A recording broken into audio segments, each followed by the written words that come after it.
Puji nama Tuhan, Bapak Ibu Saudara, selamat datang di gereja Tuhan. Shalom. Sekali lagi shalom. Siapa yang sepanjang minggu ini merasakan kasih Tuhan yang tidak hentinya mengalir, boleh berikan tepuk tangan buat Tuhan kita. Puji nama Tuhan. Pagi hari ini kita datang dengan satu hati memuji berikan nama Tuhan. Mari kita berdoa. Bapak, terima kasih Tuhan untuk penyertaan perlindungan-Mu sepanjang minggu ini Tuhan. Sungguh kami bersyukur Tuhan untuk penyertaan pemeliharaan-Mu Tuhan. Kasih setia-Mu yang tidak pernah berakhir dalam hidup kami Tuhan. Terima kasih Tuhan, kami bersyukur. Oleh sebab itu pagi hari ini kami ada di rumah-Mu Tuhan, memuji meninggikan nama-Mu Bapa. Kami percaya Kau hadir melalui pujian penyembahan. Terima kasih Tuhan. Biar hanya nama-Mu yang ditinggikan melalui ibadah ini. Dalam nama Tuhan Yesus. Haleluya. Amin. Jemaat yang kasih Tuhan, siap memuji nama Tuhan bersama kita bangkit berdiri. Kita berikan yang terbaik buat Tuhan kita. Haleluya.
Tuhan Yesus, kami bersyukur, terima kasih Bapa buat kebaikan-Mu dalam kehidupan kami. Kami percaya bukan kami yang memilih untuk memilih Engkau, tapi Engkaulah yang memilih kami. Engkau yang sudah menetapkan kami. Bahkan sampai saat ini Tuhan, berkat-Mu berlimpah dalam kehidupan kami Tuhan. Kami bersyukur, kami berterima kasih. Kami siap memuji-Mu, menyembah-Mu, merasakan hadirat-Mu lebih lagi. Dalam nama Tuhan Yesus. Haleluya. Amin.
Kuatkanku,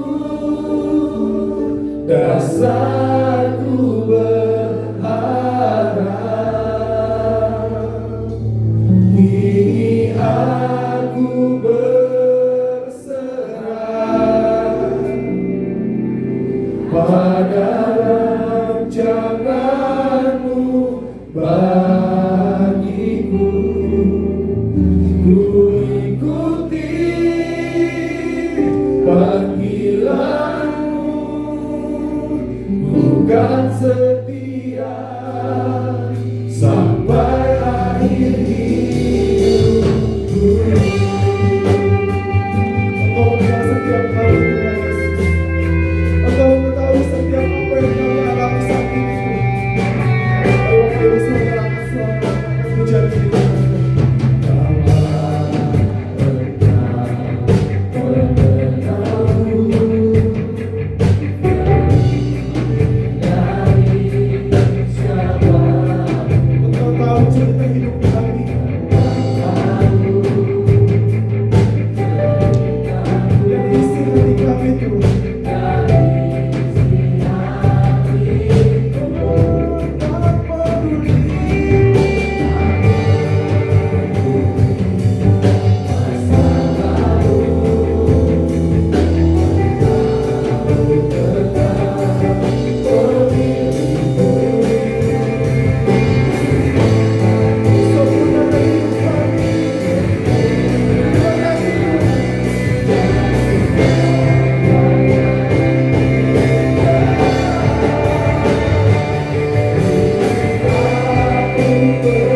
Kami bersyukur Tuhan buat berkat-Mu sepanjang kehidupan kami. Kami tahu Tuhan hidup kami adalah milik-Mu. Kami percaya hidup kami dalam tangan-Mu. Engkau yang mengetahui setiap apa yang saat ini kami alami Tuhan. Kalaupun saat ini kami sedang dalam kesulitan, walaupun saat ini akhir-akhir ini kami dalam masalah, tapi Engkau saat ini datang menguatkan iman percaya kami bahwa Engkau tetap hadir bersama-sama kami Tuhan. Engkau menguatkan kami, Engkau meyakinkan kami dan memberikan kami harapan bahwa tidak ada yang mustahil dalam nama Tuhan Yesus. Saat kami berserah, saat kami percaya, mujizat Tuhan terjadi. Terima kasih Tuhan Yesus. Sama-sama katakan, kini aku percaya tiada yang mustahil. Tiada yang mustahil bagimu. Kuasa-Mu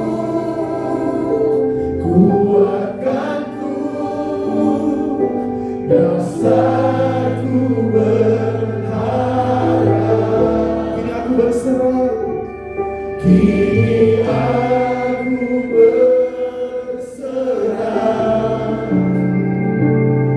pada rancangan-Mu bagiku. Ku ikuti panggilan-Mu, ku kan setia sampai sekali katanya. Ini aku percaya, ini aku percaya. Tiada yang mustahil bagi Tuhan. Tiada yang segenap hatimu.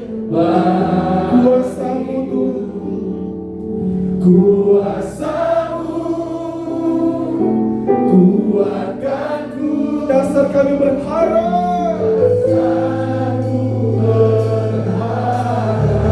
kini aku berserah kepadamu.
tidak akan pernah meninggalkan setiap saudara yang berharap dan percaya hanya kepadanya. Tidak ada yang mustahil bagi Tuhan, saudara. Sebesar apapun tantangan hidupmu, tidak ada yang mustahil bagi Tuhan. Percaya hanya kepada Tuhan Yesus, satu-satunya penolong, satu-satunya yang memberikan kekuatan dan membukakan jalan keluar. Haleluya, haleluya. Terima kasih Tuhan. Sebab kami ini milik-Mu. Kami kepunyaanmu yang begitu Engkau cintai. Bahkan Engkau berkata kami ini biji matamu Tuhan. Kami ada dalam hati-Mu. Engkau mengukir nama kami Tuhan. Di tangan-Mu kami percaya Tuhan Yesus.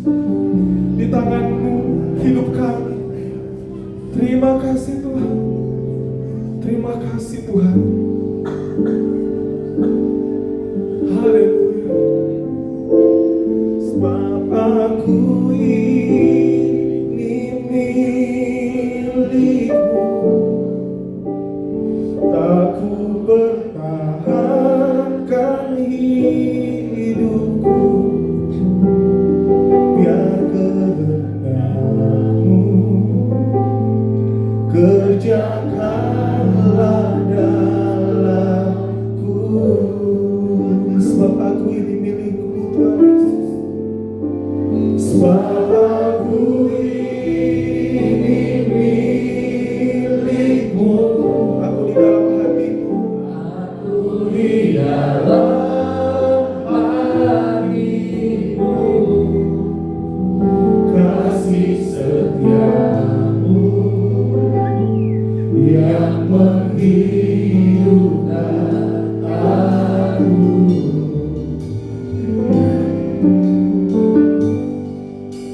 Sebab aku ini milik-Mu,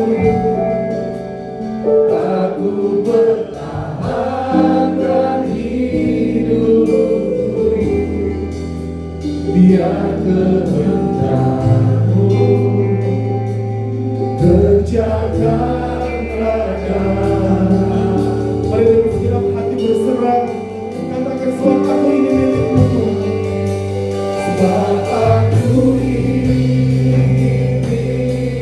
dalam hati-Mu.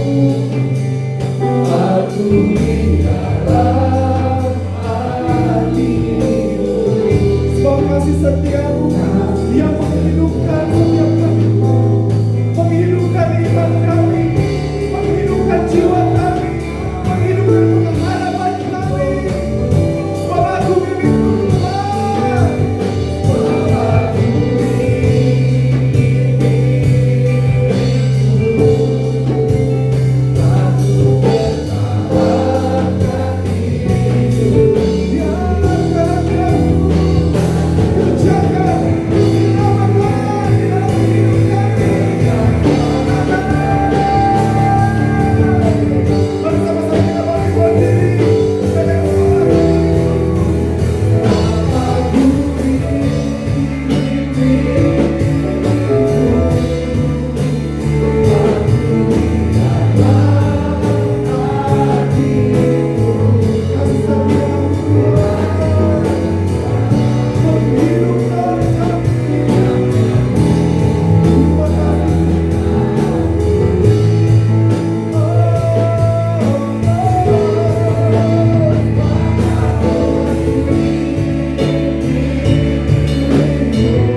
terima kasih.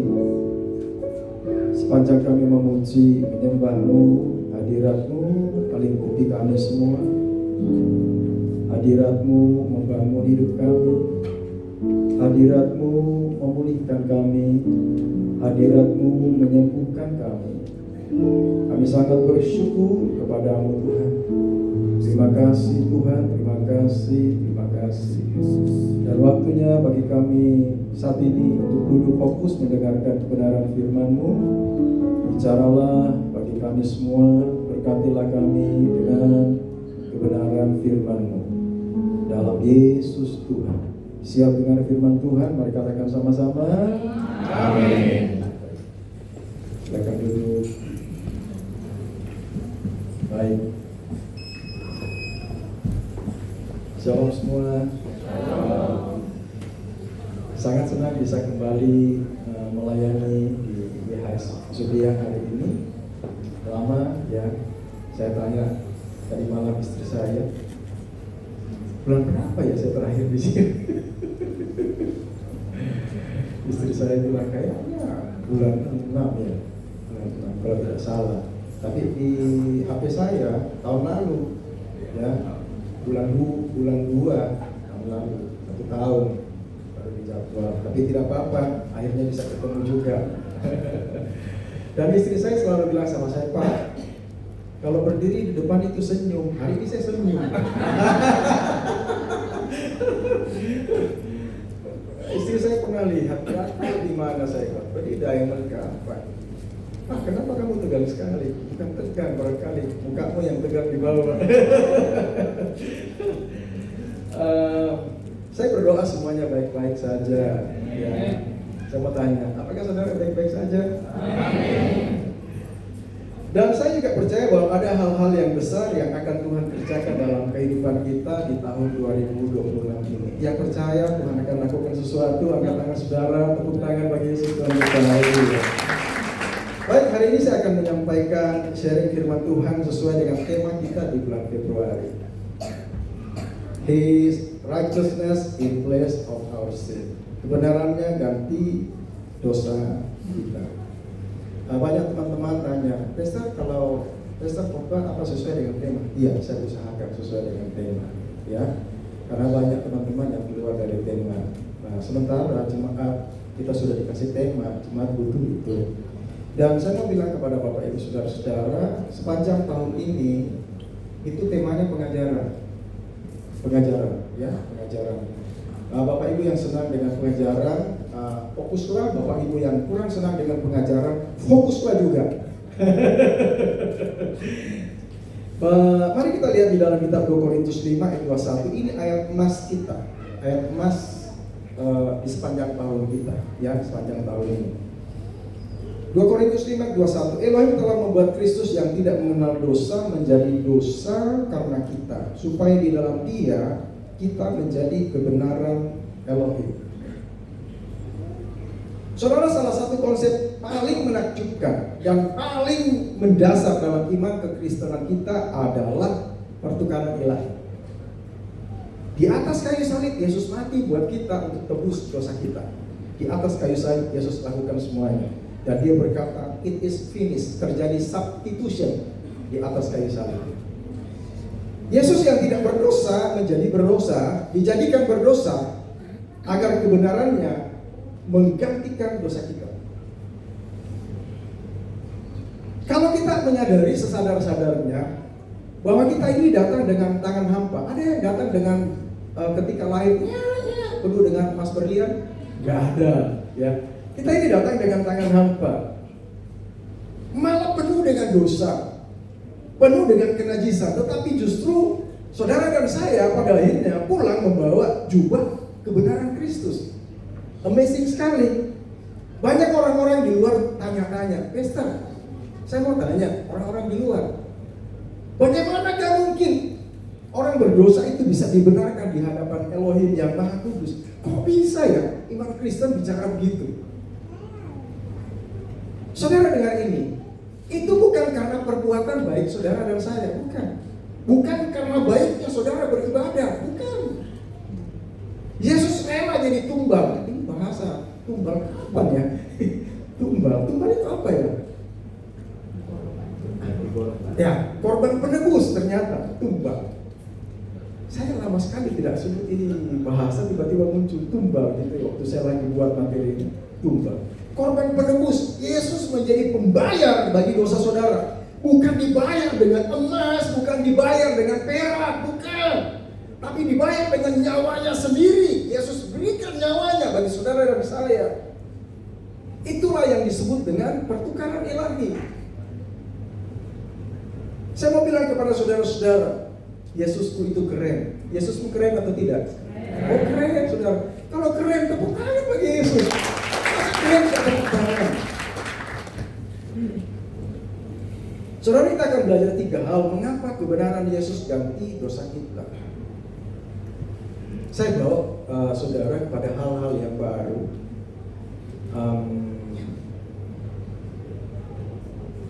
Yang pertama adalah kita harus mengerti terlebih dahulu kondisi manusia itu seperti apa. Ya. Kondisi manusia itu seperti apa. Ternyata kondisinya itu najis, kotor akibat dosa. Firman Tuhan bilang begini, semua manusia telah berbuat dosa dan telah kehilangan kemuliaan Elohim. Saudara bisa lihat di dalam kitab Roma pasal 3 ayat 23, tidak ada di sini. Saudara perhatikan ini, dosa bukan persoalan kecil. Dosa tidak bisa diabaikan begitu saja, nggak bisa saudara. Karena dosa adalah pemberontakan terhadap Elohim yang berujung maut. Upah dosa adalah maut. Harus selesai, harus diselesaikan, gak boleh tidak. Dan tidak ada satupun perbuatan baik manusia yang cukup untuk menutupi dosa tersebut. Gak ada saudara. Saudara mau berbuat baik sebaik apapun juga gak bisa menutupi dosa kita. Gak bisa saudara. Itu sebabnya kita membutuhkan kebenaran yang melampaui kemampuan manusia, yang melampaui kebenaran manusia. Dan salib Yesus adalah jawabannya. Dia kebenaran yang mampu untuk menghapus dosa dan pelanggaran saudara dan menjadikan saudara hidup dalam kebenaran. Saudara mau tepuk tangan bagi Yesus. 1 Petrus 2 ayat 24 berkata begini. Dia, Yesus, sendiri telah menanggung segala dosa kita di dalam tubuhnya di atas kayu salib, supaya kita yang telah mati terhadap dosa dapat hidup dalam kebenaran. Tidak sampai di situ, ada bonusnya saudara. Oleh bilur-bilurnya kamu telah disembuhkan. Siapa di sini percaya bahwa hidupnya telah disembuhkan? Angkat tangan saudara, tepuk tangan bagi Yesus. Saudara dengar ini, manusia seringkali membatasi kebenaran pada hal-hal yang hanya dapat diukur dengan logika. Bahkan kita pun cenderung berpikir yang sama. Jika masuk akal, maka itu benar. Betul atau betul? Ya betul. Jika tidak masuk akal, itu salah. Tetapi hari ini kita belajar bahwa kebenaran tertinggi yaitu Yesus Kristus. Dialah yang melampaui semua batas logika kita manusia. Dia, Yesus. Sebab kebenaran Elohim tidak pernah bisa sejalan, tidak pernah bisa disejajarkan dengan hikmat dunia ini. Disinilah sebenarnya iman kita itu diuji. Pikiran Kristus yang ditaruh, pikiran dan perasaan Kristus yang terdapat dalam Kristus, yang ada dalam hidup kita tidak sama dengan pikiran dan perasaan yang terdapat dalam dunia ini. Mereka yang tidak percaya kepada Yesus, tidak sama saudara. Orang dunia mengatakan salib adalah kebodohan. Secara logika, apa yang hebat dari seorang yang disalibkan? Ada yang hebat? Itu orang dunia bilang. Salib adalah tanda kekalahan, tanda kelemahan dan hukuman nanti. Bagaimana mungkin kematian seorang manusia di atas kayu salib bisa dianggap sebagai jalan keselamatan bagi seluruh umat manusia? Logikanya begitu. Logika dunia bilang begitu. Tidak logis bagi orang dunia dan merupakan kebodohan, kata orang dunia. Tetapi Rasul Paulus tulis begini. Di dalam kitab 1 Korintus 1 ayat 18 bagian. Sebab bagi mereka yang akan binasa, siapa yang akan binasa? Mereka yang tidak percaya kepada Yesus. Pemberitaan tentang salib adalah suatu kebenaran. Itu kata mereka. Tetapi bagi orang yang percaya kepada Yesus, salib Yesus adalah kuasa yang membebaskan manusia, saudara dan saya, dari dosa. Di ayat selanjutnya, bagian B, firman Tuhan bilang begini, 1 Korintus 1 ayat 8 bagian B. Tetapi bagi kita yang diselamatkan, pemberitaan tentang salib adalah kuasa Elohim. Elohim membalikkan logika manusia. Dosa dipatahkan bukan dengan kekuatan, bukan dengan power, bukan dengan hikmat, tetapi dengan pengorbanan Yesus di atas kayu salib. Hidup yang saudara dan saya peroleh karena Yesus tidak mempertahankan dirinya, tapi Yesus rela mati bagi saudara dan saya, supaya saudara dan saya dapatkan kebenarannya. Sama-sama katakan kebenarannya. 1, 2, 3, kebenaran. Itulah alasan mengapa kebenaran Yesus sebagai pengganti dosa kita. Yang kedua, mengapa kebenaran Yesus ganti dosa kita? Saya buat satu rangkaian cerita. Sebagai khotbah ini tentang satu rangkaian cerita, bukan tentang poin-poinnya. Ini rangkaian cerita, karena harus dijelaskan dari awal. Yang kedua, mengapa kebenaran Yesus ganti dosa kita? Supaya manusia dapat menerima kebenarannya, maka harus ada substitution, harus ada pertukaran yang kita sebut dengan pertukaran ilahi. Sama-sama katakan pertukaran ilahi. Pertukaran ilahi. Pertukaran ilahi inilah yang membuat Yesus menjadi dosa. 2 Korintus 5, 21 bagian A. Elohim telah membuat Kristus yang tidak mengenal dosa menjadi dosa karena kita. Saudara, Yesus itu kudus, Yesus itu tidak bercacat. Namun Yesus dibuat menjadi dosa karena kita. Bukan berarti Yesus menjadi orang berdosa, bukan. Yesus dibuat menjadi dosa karena kita. Elohim menimpakan seluruh dosa umat manusia kepada Yesus di atas kayu salib. Ia memikul murka Elohim yang seharusnya kita tanggung. Yesus dijadikan korban penghapus dosa. Yesus menjadi tumbal bagi kita. Dia menggantikan posisi kita. Substitution terjadi di atas kayu salib, yang seharusnya saudara dan saya itu dihukum. Sekarang saya mau bawa saudara untuk kita belajar sejenak tentang konsep pertukaran ilahi. Saya coba dengar bapak-bapak para pesta kita di seluruh Indonesia. Tidak ada yang bahas ini, tapi saya mau bahas, ya. Kita akan belajar sejenak tentang konsep pertukaran ilahi. Saudara, di masa lalu transaksi jual beli itu, transaksi jual beli paling kuno itu dilakukan dengan cara barter, tukar barang, ya, tukar barang. Kemarin saya kebetulan buka satu berita tentang Iran versus AS. Sekarang mata uang Iran itu rial kan anjlok. $1 itu $1 itu nilainya 1 juta lebih rial. Tapi saya tidak bahas itu. Ya. Sekarang Iran tidak menggunakan rialnya secara real, tapi yang dia lakukan adalah pertukaran barter. Dia kembali ke zaman kuno. Kok sampai ke Iran ya? Tukar barang. Misalnya gini, barter. Misalnya saya punya keramik, Ibu Kus punya kain sutra. Saya kasih lihat, kalau cocok, saya tukaran dengan Ibu Kus. Saya dapat kain sutra, Ibu Kus dapat kayak keramik saya. Saya punya gandum, contoh gandum atau padi. Di Indonesia kan kenalnya padi. Lalu Pak Yanuar dengan atau Pak Ironi itu punya hewan ternak, sapi, kuda, kambing, domba. Lalu kalau cocok, kami tukaran. Tetapi sejalan dengan perkembangan zaman, orang-orang mulai mengenal uang sebagai alat tukar. Artinya ketika saudara ingin membeli sesuatu, maka saudara harus membayar sesuai dengan harga yang diberikan, dan uang menjadi alat tukarnya sampai hari ini. Ada yang tidak butuh uang? Semua butuh uang, ya.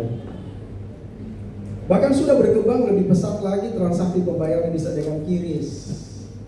Di gereja kita selalu diumumkan kalau di pusat, Bapak Ibu kalau mau kasih persembahan atau persepuluhan bisa dengan QRIS, ya.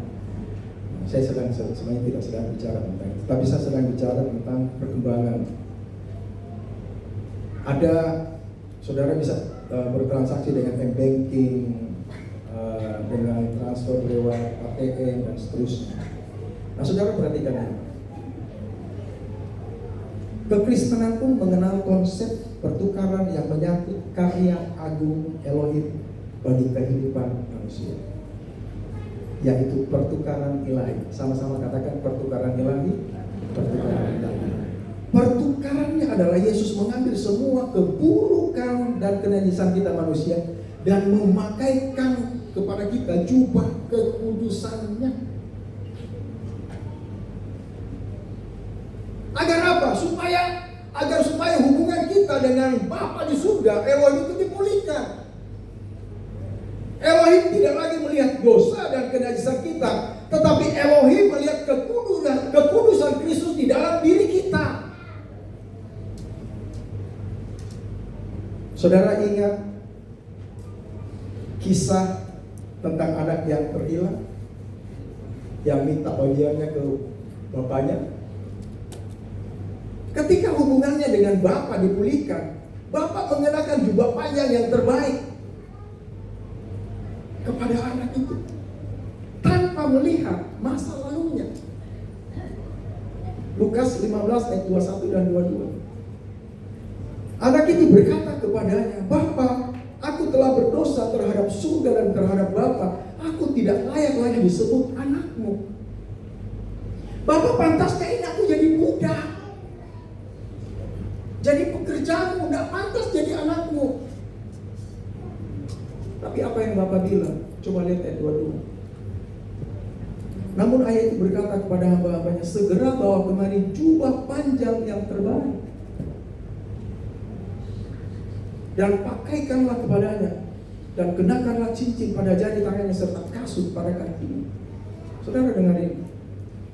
Ketika seseorang menyadari kesalahannya dan kembali kepada Yesus, mengakuinya, "Tuhan, aku salah Tuhan." Maka Yesus memulihkan gambar diri orang tersebut yang rusak akibat dosa dan mengembalikan gambar diri orang tersebut sesuai dengan gambar diri Elohim yang sempurna. Itulah yang Tuhan lakukan dan kerjakan buat saudara dan saya. Saudara mau tepuk tangan begitu? Kenapa Yesus mau memulihkan gambar diri kita yang rusak? Supaya manusia memiliki kembali persekutuan yang indah dengan Elohim.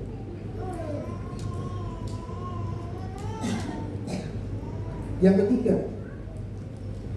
mengapa kebenaran Yesus ganti dosa kita? Karena harus ada yang dikorbankan. Jangan ceritanya gitu ya. Jadi pertama tentang manusia, kemudian pertukaran ilahi, kemudian sekarang. Karena harus ada yang dikorbankan, harus ada proses, barulah saudara bisa lihat hasilnya. Hasilnya adalah saudara dan saya dibenarkan oleh Elohim. 2 Korintus 5 ayat 21 bagian B. Supaya di dalam Dia, di dalam Yesus, kita dibenarkan oleh Elohim. Jadi hasil pengorbanan Yesus adalah kita menerima kebenarannya. Elohim tidak melihat masa lalu kita, tapi Elohim melihat kebenaran Kristus yang dikenakan kepada kita, yang menutupi seluruh kehidupan kita. Pertanyaannya adalah, bagaimanakah supaya kita dapat menerima kebenarannya? Ada yang bisa jawab? Nanti kalau dijawab, nanti bilang, Pastor pasti salah toh. Sederhana sebenarnya jawabannya, simple. Kita harus bertobat, kita harus mengakui dosa kita. Maka kita akan menerima pengampunan, kita akan menerima kebenaran Kristus. Kita akan menerima anugerah keselamatan. Simple, sederhana, gak ribet saudara. Sebab ketika saudara bertobat dan meninggalkan dosa, maka saudara menerima status baru, menjadi anak Elohim. Saudara menjadi orang yang dibenarkan oleh karena Kristus. Katakan sama-sama, saya anak Elohim. 1, 2, 3. Saya anak Elohim. Saudara anak Elohim karena saudara dan saya sudah dibenarkan oleh karena Kristus. Saudara perhatikan ini, penting. Seringkali di gereja kita diucapkan ini. Tidak ada manusia yang dapat menyucikan dirinya sendiri dengan perbuatan baiknya yang ada. Sebaik apapun juga perbuatan baiknya, gak bisa saudara. Hanya melalui anugerah dan pengorbanan Yesus kita memperoleh pengampunan, hidup kita disucikan dan kita menerima kebenarannya. Hanya melalui Yesus, tidak ada yang lain. Hanya melalui Yesus. Saudara, ini rema yang saya terima ketika saya duduk. Anugerah memang tidak bersyarat, tetapi anugerah tidak berhenti sampai di sana. Anugerah membentuk hati kita. Anugerah menumbuhkan kebenaran dalam hati kita. Sebab anugerah itu aktif bekerja dalam hidup kita. Bahkan yang luar biasa, pertukaran ilahi yang Yesus telah kerjakan mengubah identitas kita dari orang berdosa menjadi orang benar. Sama-sama katakan, saya orang benar. 1, 2, 3. Saya orang benar. Saudara dan saya orang benar karena telah dibenarkan oleh Kristus. Yesus mengambil dosa kita dan sebagai gantinya Dia memberikan kebenarannya kepada kita. Dan masih banyak bonusnya. Saudara mau bonusnya? Yaitu tambahan. Tambahan. Nah, bonusnya, Yesus tidak hanya menanggung dosa kita, tapi Yesus juga menanggung kelemahan kita, menanggung sakit penyakit kita, menanggung penderitaan kita. Yesus memberikan kepada kita penghiburan, kekuatan di saat kita mengalami masa-masa sulit di dalam kehidupan kita. Ada begitu banyak kondisi orang-orang yang mengalami masa sulit di masa kini, saudara. Dan bersyukurlah jika saudara tidak mengalami. Ada ketika banyak orang teriak di luar. Tapi sekalipun saudara berada di masa sulit, di musim kehidupan saudara, Yesus ada di sana memberikan saudara kekuatan. Pertukaran ilahi yang luar biasa. Yesus mengambil semua aib kita supaya di dalam Dia kita menjadi kebenaran Elohim. Jubah kebenaran Kristus dikenakan kepada kita. Itulah hasil yang telah Yesus kerjakan bagi kita. Saudara mau tepuk tangan bagi Yesus? Biasanya 3 poin sudah selesai. Saya tambah 1 poin, jadi 4 poin. Waktunya masih panjang, saudara. Yang terakhir, yang keempat, mengapa kebenaran Yesus ganti dosa kita? Nah, saudara, di sini dibutuhkan respon dan tindakan kita. Jalan ceritanya begini. Apa respon dan tindakan kita? Iman, bukan perbuatan. Sama-sama katakan, iman bukan perbuatan. 1, 2, 3. Iman bukan perbuatan. Saudara dengarkan ini. Kebenaran adalah anugerah, bukan upah. Kita menerima kebenarannya melalui iman kepada Kristus, bukan karena usaha baik kita, bukan karena baiknya kita ibadah, enggak. Lalu satu pertanyaan sebelum saya selesai. Apa langkah selanjutnya terhadap kebenaran yang kita terima? Jawabannya sederhana sekali. Bertobat dan percaya. Menerima Yesus sebagai satu-satunya Tuhan dan Juru Selamat yang membenarkan, yang menghapus dosa. Dan yang kedua, hidup sebagai duta kebenaran. Karena hidup kita ini telah dibenarkan, maka kita harus meninggalkan hidup lama kita. Kita hidup dalam kehidupan yang baru, hidup dalam ketaatan, bukan lagi hidup sebagai hamba dosa. Kita hidup sebagai duta kebenaran, menjadi utusan kebenaran Kristus bagi dunia ini, menjadi saksi Kristus. Di Geraha saya saksikan, berapa minggu lalu ya, saya masuk di Geraha 2. Setelah saudara dan saya dibenarkan, dijadikan anak, apa Apa tindakan kita? Sebenarnya ada tujuannya supaya kita menjangkau jiwa. Kalau setiap jemaat Sudiang di sini masing-masing bawa 1 jiwa, ini kan sekarang bulan Februari, tanggal 8 sampai dengan tahun depan Januari, itu berarti kurang lebih 11 bulan, betul ya? 11 bulan. Bawa 1 jiwa bagi Kristus. Maka Pak Januar, Ibu Kus, Pak Wironi dan teman-teman dia dan diakonis di sini harus buat 2 kali ibadah. Ya kan masing-masing bawa 1. Saya mau tanya, sulit nggak bawa 1 jiwa? Sulit, Esther.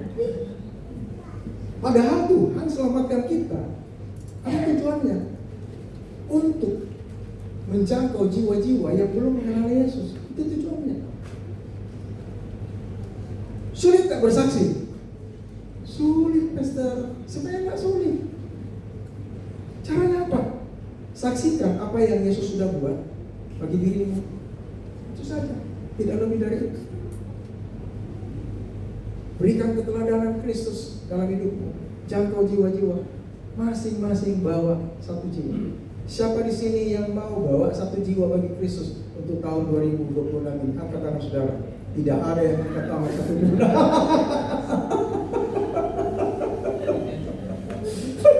Bayangin bagaimana bisa jadi 2 kali ibadah. Kalau suruh angkat tangan saya tidak mau. Panjangnya itu. Sekali lagi, siapa yang mau bawa 1 jiwa di tahun 2026 ini? Angkat tangan saudara. Wih, 11 bulan saudara, 11 bulan. Masa bawa 1 jiwa nggak bisa bagi Kristus? Kalau masing-masing jemaat Sudi yang bawa 1 jiwa bagi Kristus di tahun 2026 ini, 11 bulan panjang, 11 bulan, 11 kali 30 hari, masih ada 330 hari. Bawa 1 jiwa, maka di hari Sudiang harus ada 2 kali ibadah. Jadi sekali Pastor Tony masuk di sini, langsung melayani 2 kali. Nah, sekarang kita masuk di kesimpulannya. Kebenaran Yesus ganti dosa kita karena yang pertama, kondisi manusia yang berdosa, najis dan kotor. Kita harus akui. Yang kedua, karena kondisi manusia berdosa, maka harus ada korban penebus, harus ada tumbal. Nah, kita sebut dengan pertukaran ilahi. Yesus menjadi dosa. Lalu apa hasil dari pertukaran ilahi? Hasilnya, saudara dan saya menerima kebenarannya. Setelah kita menerima kebenarannya, harus ada respon dan tindakan kita, yaitu kita menjadi duta kebenaran Kristus. Simple, saudara. Jadi alat bagi Kristus, jadi saksi bagi Kristus. Untuk apa? Untuk jangkau jiwa-jiwa bagi kerajaan surga. Saudara mau tepuk tangan bagi Yesus? Sederhana sekali firman Tuhan hari ini, simple, sederhana. Biarlah memberkati saudara-saudara semua. Tuhan Yesus berkati, puji Tuhan. Mari kita berdoa. Bapa, terima kasih. Kebenaran firman-Mu sangat sederhana sekali. Kebenaran-Mu Yesus ganti dosa kami. Kami bersyukur kepada-Mu. Kami berterima kasih kepada-Mu. Engkau menjadikan kami anak-anak kerajaan surga. Engkau membenarkan hidup kami. Engkau menghapus semua dosa dan pelanggaran kami. Kami sangat bersyukur kepada-Mu. Taruh kebenaran firman-Mu pada batin kami. Buat kami menyadari tentang apa yang Yesus sudah lakukan bagi kami. Dan pakai kami semua, anak-anak-Mu yang ada di Yesus untuk menjadi alat-Mu untuk menjangkau jiwa-jiwa bagi kerajaan surga. Dan biarlah apa yang kami kerjakan itu mempermuliakan nama-Mu. Terima kasih Tuhan, terima kasih, terima kasih, terima kasih. Dalam Yesus Tuhan, kami berdoa. Haleluya. Amin.